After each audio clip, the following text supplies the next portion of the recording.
I'm sad to say that the UK is in a big problem right now because we thought that reform was going to be the party to, let's say, um, recover the country or leave the country or save the country, because the country as it goes, thanks to the Tories and Labour, well, you know how it's doing. It's basically a two-tier justice system. There's an absolute need for mass deportations. And we thought that reform led by Nigel Farage was going to be the body to fix things, right? But you know that I had my doubts since Farage has said a couple months ago in an interview that he wasn't really into mass deportations, not even mentioning, not even talking about mass deportations. That was already a red flag, a big red flag. But one of Reform's MPs was Rupert Lowe, was very vocal, and is still very vocal about the mass deportations and other things that the UK needs desperately, as in yesterday.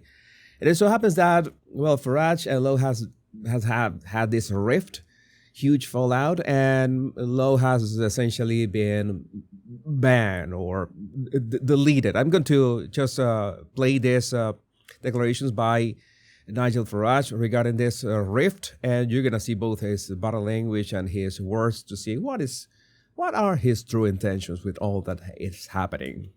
What I do know for a fact is on the 29th of February. Well, this February didn't have 29, but let's say that he was a bit confused. Mr. Lowe was informed that there was a parliamentary investigation into two separate allegations of bullying. We didn't know that at the time. Allegations of bullying, and by the way, there's this tweets and these posts that suggest that Rupert Lowe is suffering from dementia, and you know that might have worked with Joe Biden, because Joe Biden was effectively showing the signs of it. But no, this is like this smear campaign, as in they don't know how to stop the guy. And I think my belief, I'm not going to spoil this, but my belief is that Nigel Farage was not that happy with Rupert Lowe as a figure in himself, as a man standing, raising his head over the body itself, because, well, you know that Farage wanted the protagonist to himself. But let's keep watching. Shortly after that, he gave an interview to the Daily Mail. When we found out one of our MPs was facing these accusations, without prejudging anything, we decided to appoint an independent KC to have a look at the situation ourselves. Since that moment, things have got a little bit out of control. Yeah, that's a bit vague. Things have gone out of control. What things have gone out of control, may I ask? No, he doesn't define it. He's not clear about that. Some people look at the timing and scratch their heads. This guy writes an article accusing you of being the Messiah and an egomaniac, and suddenly you refer him to the police for something that happened months ago. That's pretty fishy. Yeah, it was. As I'm telling you, timing is always suspicious. You know that if you see that there's a reaction after a particular event, as in, I've mentioned it many times in my show, there's how many times we have seen these journalists and tech bros and doing a complete 180 after Donald Trump won and became the president. You see that the timing in this case is that, a police investigation into something that happened months ago, and it's happening right after this, Nigel Farage being called out by Rupert Lowe. So this is something that is really strange. And so many times it's not a coincidence, and that's why I tell you that body language is one thing, words and statements can be one thing, but sometimes it's the timing that says a lot of things. Not everything, but says a lot of things. Well, no, I think that particular accusation comes from our party chairman, and this didn't just happen months ago, it's actually happened in the space of the last few days as well. So that's obviously a very serious thing. The police are following this up, and they are conducting a full investigation. Look, there is a behavioural problem here. There has been a behavioural problem. There's a behavioral problem here. So he's trying to make it seem like it's not about a difference in opinions. No, we are talking about something deeper, a behavioral problem. Like yeah, there's something wrong with this guy's behavior, and those are pretty strong accusations, right? Because if there's a difference in opinions, then you can just maybe discuss it in some way, maybe in private, maybe you can get to an agreement. But we know, by this point, we know that there can be no agreement between Nigel Farage and Rupert Lowe. And a lot of people support Rupert Lowe. I am not British. I don't live in the UK, but everything that I've seen, almost everything that I've seen from Rupert Lowe makes sense, including but not limited to, well, the logical thing that you have to deport a lot of people. You have to go for mass deportations if you want any chance to save the UK. And it seems that, well, Farage is not that. Farage knows that he has to go for the more, more or less globalist approach, because he doesn't want to maybe upset the people who are interested in this, all these globalist and diversity approach. This is something that has to be acknowledged. Like this guy, I sincerely thought that this guy could be the future for the UK, because what can be worse than Keir Starmer so far? And let's say that, well, if Canada has taught us anything, is that, yeah, you can always, things can always get worse. For some months. Outbursts, anger, that kind of thing. Frankly, I've tried to put it all to the back of my mind. We've all tried to put it to the back of our minds. And as I say, I'm not prejudging anything on these allegations of a bullying culture going on in his offices. Important, these are allegations. There's an investigation ongoing. But I put it to you, any party who had a senior figure that was facing those accusations would have to act in some way. He says... there's this gesture that he does at the end of this statement. To act in some way. That one is like, it's a bit... I've seen him doing this kind of it looks like a contempt half smile. I'm going to just mark it like an emotional marker, but maybe let's see if it repeats. See that I don't see him that convinced of what he is doing. I think that this is kind of a vendetta beyond all the things all the circumstances. It seems like it's more of a personal thing. He says he hasn't had any evidence presented to him. Such details as are out there in public seem to be completely wrong, and he says he's consulting his lawyers. Well, I'm very sorry, but Mr. Lowe has made a whole series of comments about the Casey's investigation, all of which... What does any comments about third parties' investigations have to do with the behavioral problems or bullying allegations? It's like the journalist is asking about the case itself, and Farage is answering about something completely different. It's like he's not answering the question. He's getting out of the question because it's obvious that he cannot answer it directly. Proved to be wrong. He's then out today saying there is no accusation against him at all, when actually there is. So I'm afraid we're not quite getting the full facts of this. Look, you know what? I could do without this. It's a huge distraction for the party, for me, for everybody. I've spent...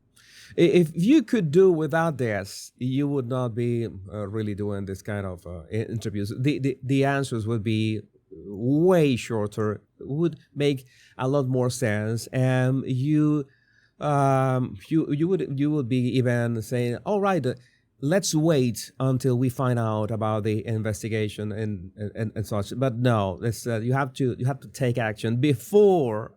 It's like, it's like we have seen so many times in recent times. It's like the innocent until proven guilty is where did that go? Where did we leave that principle? 7 months since the general election, trying to get this party match fit to fight the local elections in England on May the 1st, and that is still my focus. Rupert Lowe, certainly many people who've worked with you in the past would say you're the repeat offender here, always having massive bust-ups with people. Here we go again. I don't fall out with anybody. They fall out with me. You know what? Most of the team that I work with in this party are people that have been around me for over a decade. I am a team player. I do work with people. I do it for the long term. Well, let's see if he is really for the long term. But for the long term in the UK, you would not have long term in the UK if you don't change things and fast. And that's things are going. And Nigel, I don't think this is really the right way to go. I don't think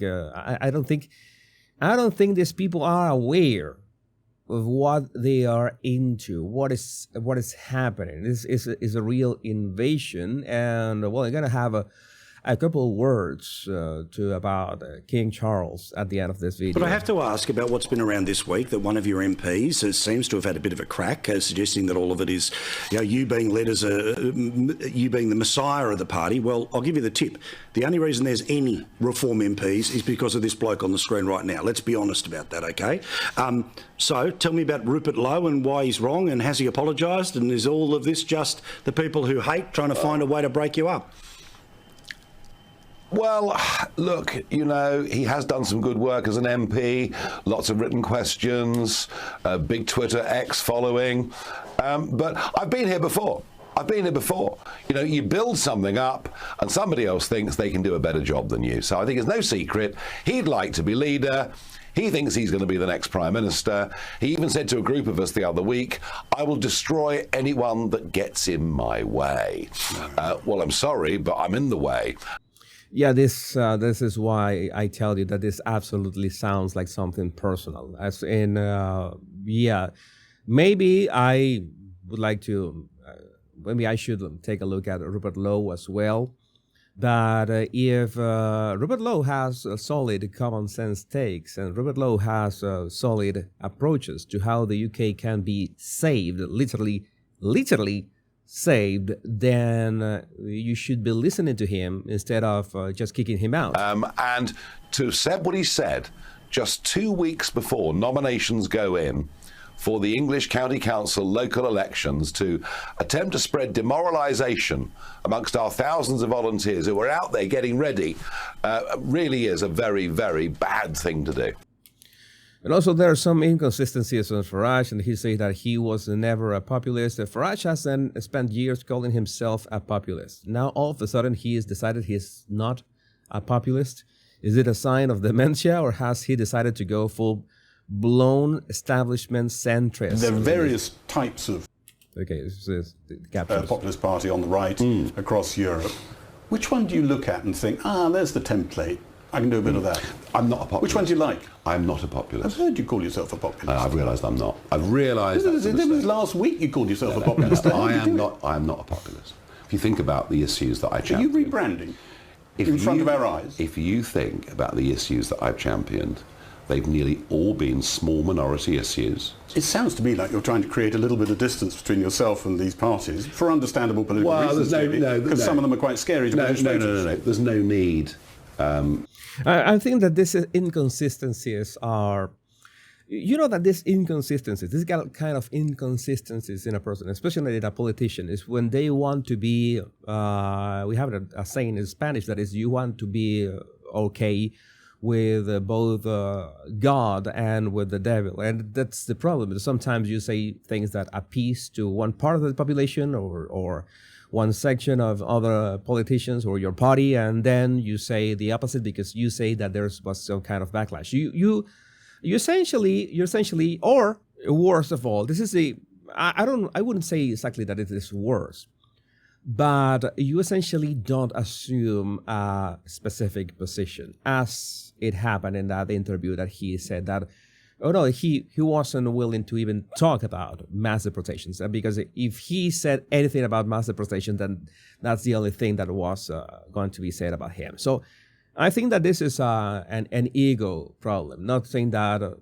people shouldn't have an ego. It's something that is healthy if you can control and channel it.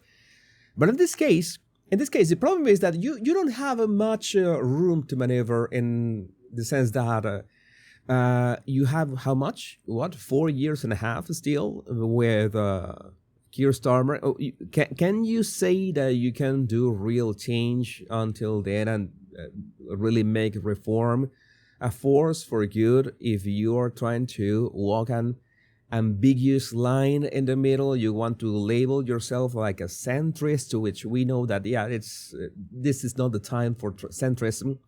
And I wanted to mention, I know that the royal family cannot get into politics at all, but the way, for example, King Charles has handled the whole approach to, let's say, Abroadians, and the way that they have approached London, in the sense of we thought that the UK was a Christian nation, and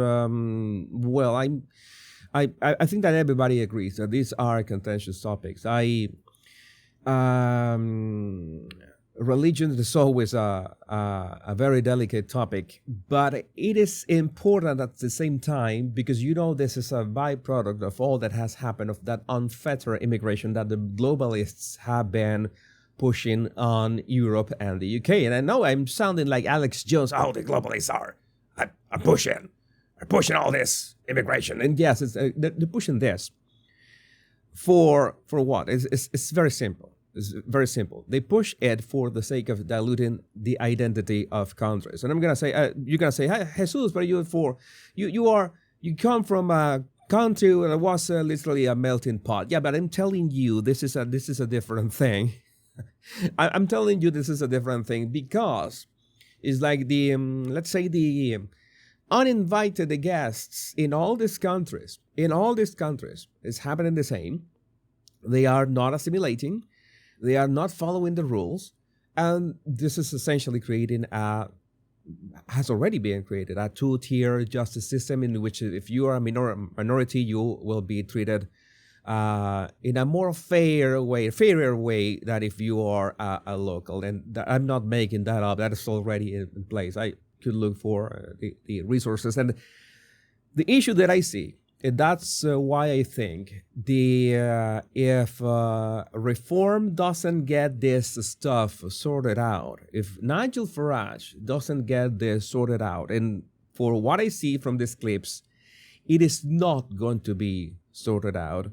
The UK is in the exact same downward spiral, in which I told you many times that Germany is lost. And if you're in Germany, you have only one thing to do: get out.